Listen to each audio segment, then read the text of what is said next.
مسلم فاتح طارق بن زیاد۔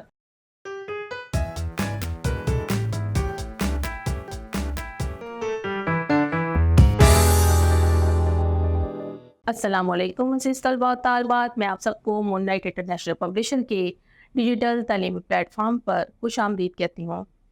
آج ہم مسلم فاتح طارق بن زیاد کے بارے میں پڑھیں گے۔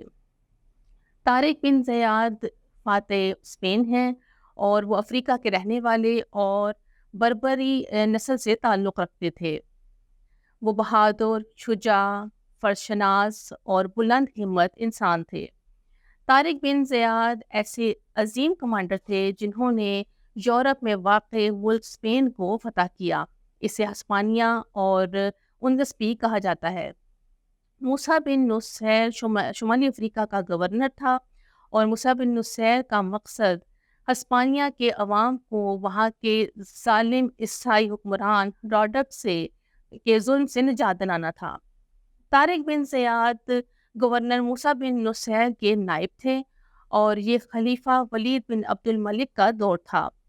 اس وقت یورپ کے ملک اسپین میں راڈک کی حکومت تھی جو بہت ہی ظالم حکمران تھا۔ اس کے ظلم و ستم سے تنگ آ کر اس کے گورنر جولین نے مسلمانوں سے مدد طلب کی۔ چنانچہ خلیفہ ولید سے اسپین فتح کرنے کی اجازت لے کر طارق بن زیاد 7,000 جانصاروں کے لشکر کے ساتھ اسپین میں ایک پہاڑی جبرالٹر کے قریب اترے۔ جبرالٹر سے مراد جبل الطارق ہے۔ یہ وہ جگہ ہے جہاں پہاڑوں کی اونچی اونچی چٹانیں تھیں اور وہاں پر طارق بن زیاد کی کشتیاں جو ہیں وہ نظر آتش ہوئیں۔ طارق بن زیاد نے اپنی کشتیوں کو جلانے کا حکم دیا اور اس نے اپنی کشتیوں کو جلانے کا حکم اس لیے دیا تھا تاکہ اس کی فوج کو جنگ کے دوران پیچھے مڑنے کا خیال نہ آئے۔ اور کشتیاں جلانے کے بعد طارق بن زیاد نے ایک ولولہ انگیز تقریر کی اور اس میں اس نے کہا کہ اے سپاہیوں، بھاگنے کا کوئی راستہ نہیں ہے، آگے دشمن ہے اور پیچھے سمندر۔ صرف جنگ بہادری سے لڑنے میں ہی نجات ہے۔ اگر فوج ثابت قدم اور باہمت ہو تو تعداد کی کمی کوئی نقصان نہیں پہنچاتی، لیکن اگر تعداد زیادہ ہو اور سپاہی بزدل اور کاہل ہوں تو پھر فتح حاصل نہیں ہو سکتی۔ میرے ساتھ بڑھو، مجھے دیکھ کر حملہ کرو، اور میں رک جاؤں تو رک جاؤ، اور اگر میں مارا جاؤں تو کوئی غم نہ کرنا۔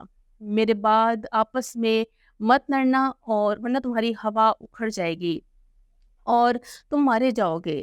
اللہ تعالیٰ تمہارے ساتھ ہے، اور ذلت اور پر ہرگز راضی نہ ہونا، ورنہ مسلمانوں میں برے ناموں سے یاد کیے جاؤ گے۔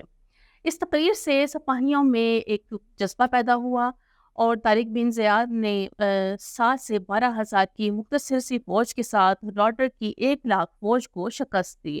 اس جنگ میں راڈک مارا گیا اور طارق بن زیاد نے تولیتنا پر قبضہ کر لیا اور ہسپانیہ کا گورنر بن گیا۔ موسیٰ بن نصیر کو جب طارق بن زیاد کی کامیابی کا علم ہوا تو اس نے اپنی حکومت اپنے بیٹے عبداللہ کے سپرد کر دی اور خود طارق بن زیاد کے ساتھ جا ملا۔ اس طرح دونوں نے مل کر بہت سے علاقوں کو فتح کیا۔ اسلامی دنیا کے اس عظیم فاتح نے 720 عیسوی میں وفات پائی۔ امید کرتی ہوں کہ آج کے لیکچر سے آپ کو طارق بن زیاد کے بارے میں کچھ معلومات ملی ہوگی۔ اللہ حافظ۔